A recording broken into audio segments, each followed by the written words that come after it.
Hey everybody, welcome back to our channel. We're the Movie Couple. I'm Wendy. I'm Dustin. And here's our non-spoiler review for The New Mutants. 5 New Mutants just discovering their ability, being held in a secret facility, while fighting to escape and learning about their abilities. The New Mutants is directed by Josh Boone and stars Blue Hunt, Maisie Williams, Anya Taylor-Joy, Charlie Heaton, Henry Zaga, and Alice Braga.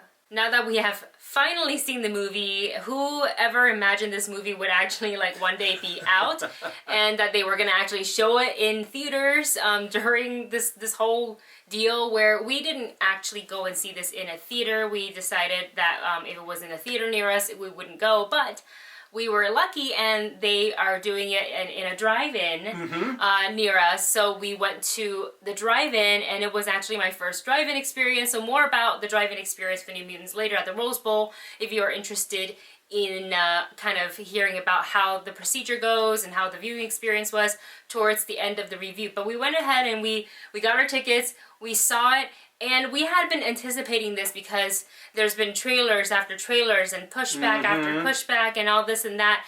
And I really enjoyed the little bit, basically the first few minutes of the film that we got to see during Virtual Comic Con. And that just got me a little bit more excited about the movie.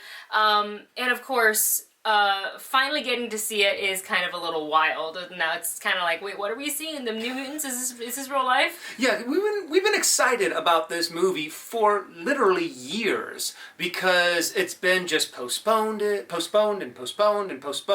But every single trailer that dropped, we were like, yes, this looks awesome. When is it coming out? Oh, it got pushed back. Okay, here's a new trailer. Yes, this looks awesome. When does it come out? Gets pushed back. Yeah. So it is a little surreal that we finally get to see it, and the fact that it is during a worldwide pandemic that we actually get to go out and see it. And I have to admit, the way that we got to see it in a drive-in was actually pretty cool. I mean, I think there's some things that we would have done a little differently next time. More about that later as well. Yeah, but overall, I enjoyed this movie. I think that the expectations that I had throughout all the years actually, were pretty well satisfied at the end of this movie. I really did enjoy a lot of the way that they presented the different characters and the way that they also started it off. Yes, I highly enjoyed the way they started off, which we had already seen that part during Virtual Comic Con because they did drop that footage. So that was really nice. And of course, as most movies do, they want to not just introduce their characters, but these are New Mutants, so they have to also introduce their abilities. So that it was a nice way to kind of just throw us into it all with Danielle Moonstar and what she's experiencing, and then kind of snap. She's inside this facility and she's talking with Dr. Reyes. So with that said, I know there's been some interviews and some posts about the New Mutants once the film was released, and I was kind of like, oh, and it did actually dampen my expectation just a little bit. A little bit, you're right. Hearing all of that there was a little bit of controversy about what the director chose to do and some of the direction that he decided to go in, and also a little bit, about the misspelling of the creator of the comic book. Yeah. So with that said, that's kind of where my head was when I went in, where I was kind of like, okay, I still enjoy the trailer. Prior to knowing all of this, I enjoy the trailers. I kind of like this horror vibe going in. I highly have always enjoyed Anya Taylor-Joy and Maisie Williams' performances in their various movies or TV shows. So I was kind of like, okay, let's just be excited, stay excited about that. So with that said, I enjoyed the performances very, very much, specifically by Anya Taylor-Joy and Maisie Williams. They were definitely the standout for me in this movie, but I enjoyed everybody together. I think it's a nice group dynamic. I did think something for me was just a little bit off about the pacing. It felt a little, I don't want to use the word messy, but it just didn't have that nice flow. It felt really jumpy in the way where I was kind of like, okay, you're doing this because it serves the story and it makes sense, and it just didn't really connect quite well for me. And I was trying to really get a sense, what I really wanted to get a sense of connecting, because Ileana and Sam and Roberto had, and well, I guess the only person really, that, and Rain, because the 4 of them had already been there already, so I guess Danielle Moonstar was really the newest one coming into this. So the new girl, and she's obviously scared, a little awkward, not getting the most welcoming vibe from Ileana, who is very, very, I don't want to use the word arrogant, but she's a bit of a bully. She's mean girls. Yeah. She was very mean girls towards Danielle Moonstar, and I was just kind of like, wow, okay. And I felt like the switch of them going from this, like, I don't like you and I don't like you either, to them being friends happened almost right away, where, not right away, but it just kind of happened, as opposed to having some sort of a, I just wanted to see kind of the turn of event happen a little bit more naturally. It just happened a little bit quick, I guess, for the sake of runtime and things like that. It just happened a little kind of like, oh, okay. They kind of became friends over like a little, like, over a montage kind of a thing. I guess, and I was kind of like, really? Yeah, I kind of agree with you on that. I didn't really buy that, even though we knew that eventually it was going to happen, because we know, what happens by the end. Usually the 5 people would have to come together and work together in order to get out of this place and figure out what is going on. So like that, I really didn't connect with at all, even though I enjoyed both of the characters. But what really connected for me was Rain and Danny's relationship. Yes, I'm definitely... The friendship / relationship. That's like just so... It's the cutest thing. Maisie Williams is just cute in general. Yeah, and she did a really good job with her character. I really liked the way that she portrayed Rain, the way that... the emotional struggle that she was going through in the movie. Yes. And I really did, I really liked the relationship between Rain and Moonstar. Yeah. It's really, it's one of my favorite things seeing on screen. And then to kind of talk about a little bit more of what we really enjoyed, and we saw in the trailer that magic, basically, with her, like, arm of armor. I don't know what you would call it, but like, and the sword, and those parts toward, like, the third act was all very, very exciting. I honestly wish those parts were a little bit longer. And I know it was good, it was fine. I was hungry for a little bit more of that, because aside from magic, each person really got to, and maybe Rain, each person really got to use in that third act their ability maybe once. Yeah, true. We really didn't get them to see their abilities used very often. You're right. I really wish that we would have seen more of that. And I honestly think that, once that they decided that this movie was going to be 90 minutes. 94 minutes, short. Period. And I think they really did take out a lot of stuff. And there's a lot of parts where you can really see that too. Where they could have developed this a little bit more. They could have told this story a little bit more through all the way. And it seemed like there were a lot of moments too that they kind of just like, okay, we're now moving on to the next thing. Yes. One thing that really did also stand out to me, even though I loved all the characters individually, is that there really wasn't much. Roberto was definitely the one that kind of got left behind, I think, in the storytelling. Okay. I think they kind of just haphazardly put him in there a little bit, and okay, sure. He really didn't serve much of a purpose. Rain was definitely there for with kind of the relationship and kind of the support. Oh, I see. Okay. I get what you're saying now. Magic was definitely kind of the she instigated things a little bit. Yeah, she was the instigator of the group. Sam was definitely Cannonball was definitely more moral support, and you really felt for his story. For what happened to him. I believe Roberto I felt like they probably just cut a lot of what Roberto had. Oh, a lot that's of the sad. scenes. That's sad. Because they were just like, no, we have to get this down to 94 minutes. And honestly... that's what we think. We don't know that for sure. So we're not saying that This is is my theory on what happened. But, and that happens to a lot of movies. I also feel like I was a little bit disappointed in the vibe. I really wanted this to have more of a horror vibe. And this ended up being more of a kind of like a dark mutant coming of age story. Okay, I guess. To where it did have a little bit more a little bit of a, what is that called? Breakfast Club kind of vibe in some parts. And I was kind of like, Yeah, various montagey moments. That was a little reminiscence of like the Breakfast Club. Yeah, and I thought this was going to be a little bit more horror-like. I thought this was going to be scary, sit on the edge of your seat for a little bit more kind of a thing. Yeah. And it did, I mean, even though there was a lot of things I liked, there were these moments that really did kind of slow it down and just made it like you felt. The pacing was very choppy. Yeah, the pacing was real choppy for me. But aside from that, it was still an enjoyable movie. I didn't get kind of like what you said, the horror vibe that I felt like they really advertised in the trailer. Yeah. There were parts of it, and I will take this into consideration that we didn't see it in a theater setting. We saw it at a drive-in. So it is a different type of a theater going experience. So maybe that affected it, maybe it didn't.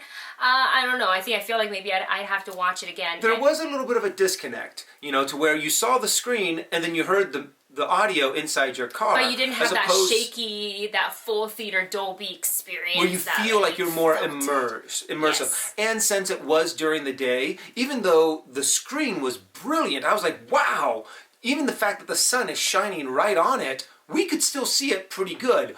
Unless you had dark scenes. That's when the whole picture kind of... We couldn't see Adam Beach when he showed up. I was like, hello? It's like, I think that's the father. Well, we know that was him because we saw the virtual Comic-Con footage, but and we know the voice, but it was kind of like, hello? Who's there? Another thing I really do want to touch on is that there was an interview that came out about Josh Boone and the casting, the reason he cast Henry Zaga in the role of Roberto, and according to the interview, Roberto is in the comics depicted as Afro-Brazilian, and they did not cast that for this movie, and afterward you and I kind of had a discussion about it, and we felt that very much it should have been done. Like I don't feel like I don't understand the reasoning for changing that. Yeah. I felt like, and I'm not saying casting is easy, okay? I don't want to say like, oh, whatever, this is an easy job, anyone can do. I'm not saying that, and I'm certainly not saying that the actor did a bad job. He did not. He was fine, absolutely fine in the film. So this is not an attack on either one of those things, okay? Filmmaking is not easy. Casting is not easy.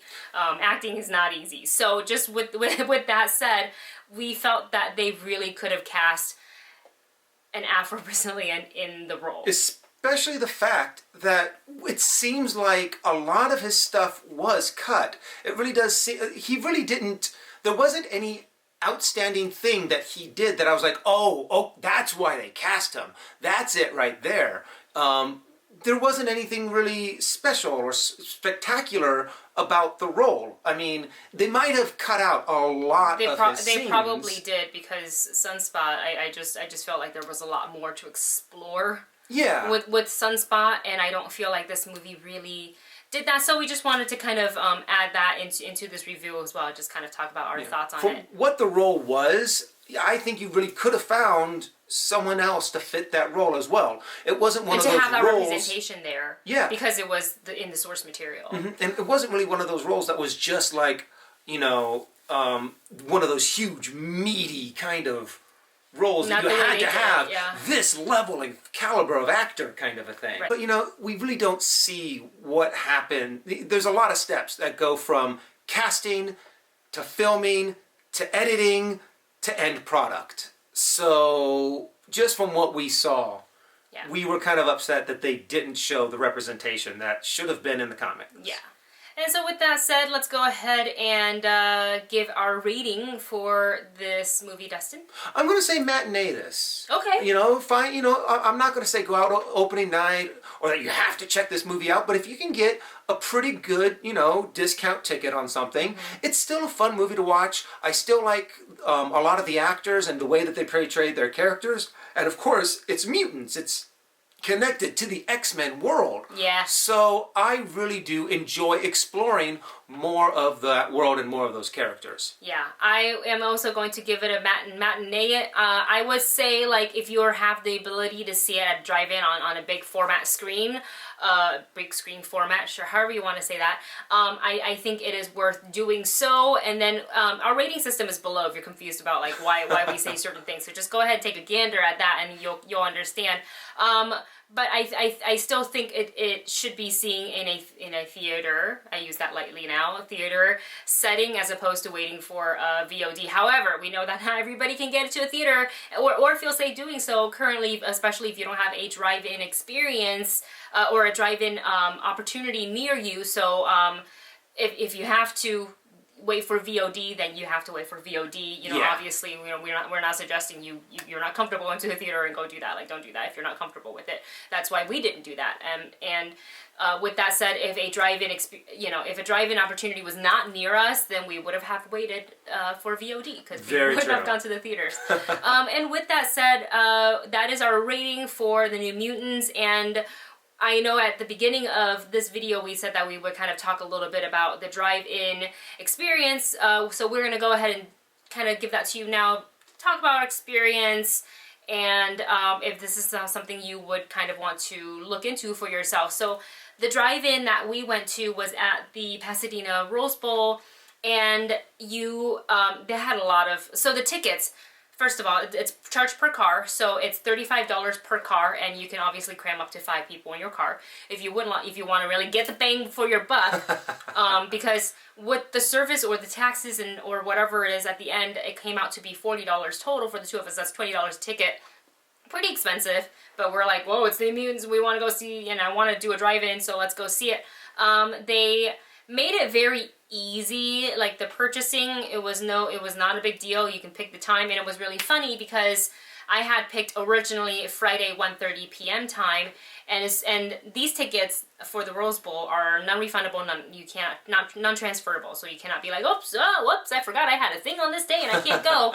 Sorry, you're SOL. So as soon as I clicked purchase, he said, oh wait, but can we see the screen at 1:30? I'm like, I didn't think about that. Yeah, I didn't think about that. And there was some sort of schedule change from the Rose Bowl, so they actually emailed us and they're like, hey, can we change your ticket to a different time? So we opted for Sunday at 4:30 p.m. and just to give us a reasonable time to come back and kind of think about the movie and do the review. And we read that they have a very bright LCD screen that you can see even during the day, and that really is 100% true. And it's not that we couldn't not see the dark scenes, it was just that it was more difficult to see. Yeah. So I would still suggest that if you want to do a drive-in, and if the only time you can go is daytime, go. You really won't have much of a problem with this film. However, if you want to get the best experience, we would suggest you go after sundown, so 6:30 on, because that's when the sun starts to go down, and you'll have a much easier time watching some of the darker screens, so you don't miss out on anything. Another thing about also going at night is that it's a lot cooler. One of the things that we had to do, since it was at 3, we got there at about 3:45. Yes. And sitting in your car does start to bake a little bit. So we had our car on for a good chunk of the time of waiting for the movie to start and throughout the movie. But it felt nice to have the AC on. We're like, however, you are using up a lot of gas and you are running your car. Yes. So I do recommend going at night. Another thing is, make sure you wash your windows before you go, because with that sun hitting the window at the perfect time, you're starting to go, wow, I know my window's really dirty. All you're watching is that one little smudge that's right in front of you, right in your like line of sight, and you're like, I can't, what's happening in the movie, because all I see is the spot. Mm-hmm. Yeah. So make sure that the outside of your window is nice and clean, and the inside of your window is nice and clean, because those smudges will show up. Now, I'm sure if you see it at night, those would be less apparent. Mm-hmm. And I'd have to admit, there is a little bit of a disconnect between seeing the screen outside and far away and hearing the music, the sound and the sound effects inside your car. So fortunately, I have an okay sound system. Yeah. If you don't, you're going to notice it inside your car. Yes. They have a radio station that you can, and they give you that information once you show up, and you can tune into that radio station. And the sound, like Dustin said, it was perfectly fine for me. You can also, if you opt to, and they have that information as well, you can kind of like do it on your phone, and you can log into a specific website on your phone, and you can actually listen. So if you really want to get that, like if you have like really sick, really good headphones, and you can just do that, connect to your phone, connect that to your headphones or whatever you use, listening device you use, and do that, and just get like the best kind of like surround sound. But you will still miss a little bit of that, like your chair shakes a little bit when the explosion happens. You know, that obviously that it doesn't work that way, unfortunately. But I would say that may be the best way to do it, and I think the next time Dustin and I go, I think we might actually opt for some headphones as opposed to using the car radio system. Now, there were a lot of things that I really liked about this experience overall, even compared to like a normal movie theater going experience, and that is the fact that we could talk as loud as we wanted to. If we actually wanted to, we could. We can joke and communicate with each other and be like, oh my gosh, and you don't have to worry about someone going, shh, shut up. You can adjust your chair a little bit better. You can stretch out your legs on the feet dash. up on the dash. Yeah. You can bring your own snacks in. I mean, heck, if I saw a lot of people that on their dashboard they had an entire pizza box. They went there. We bought our own little bottle of soda in. Yeah. And I'm like, I could get used to this. Yes. If I had a cleaner window, we came at night, and a better sound system, I would prefer this experience almost over going to a movie theater anytime. Yeah, and I also want to put that out there that we are not the type of people that speak during movies in a theater setting at all. It's just that you're in your car, you know that you're not going to be bugging anybody because our windows are rolled up, so it's not like we're got the windows down, we're like yelling at each other. It's certainly not that. We were still mainly quiet for the film. We just, a couple of remarks here and there, but felt more free to do so because we were inside our own car and not in a theater setting, which normally, because I'm the one that's like, who's whispering?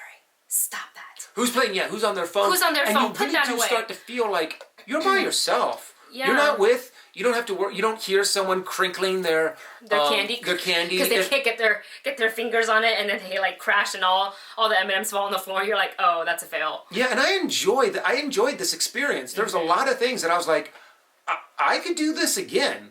And for parking, because obviously you're driving into your own car, so do know that the parking attendants do have place cones sectioning spots off, which means that they stagger every car. So the first row will be like, for example, like you're in spot 1, 3, 5, 7, and then the second row will be like, okay, you're in spot 2, 4, 6, 8. So there's technically not a car directly in front of you, and then you have the screen further ahead. And then for these cars that were kind of on the outer edges, they actually let us kind of like angle in towards the screen just a little bit, because you even though you're in your car, if you're not facing it straight on, you do have your little like side of your car that kind of obstruct your view just a little bit. So with all that said and done, it was a really easy and smooth experience. They have bathrooms that are available. They have concession that's available. They have snacks. Food trucks. They had 2 food trucks. They had like garlic fries, which I'm still a little upset that we actually didn't go get. They had like chili cheese fries. It was my jam. They had this like Korean wings like truck with like Korean beef bowls, and I was like, oh my god, yes. So yeah, there's and of course safety precaution was in place. They check to make sure that you actually have, even though you're inside your car, that you have a mask on you, so that when you do need to step out of your car to take a bathroom break or to go to concession, you will have to put that on. It's strictly enforced. They do not allow you to congregate anywhere.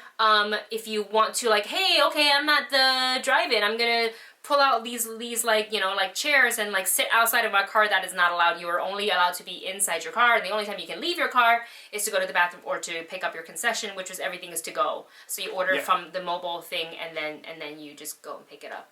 And so everything was like easy peasy. The instructions were very clear. It was a very smooth and nice experience. And we hope that the Rose Bowl can do more drive-ins. So we will definitely go and see more movies that way. So I wouldn't mind seeing Tenet that way, honestly. Come on, Tenet!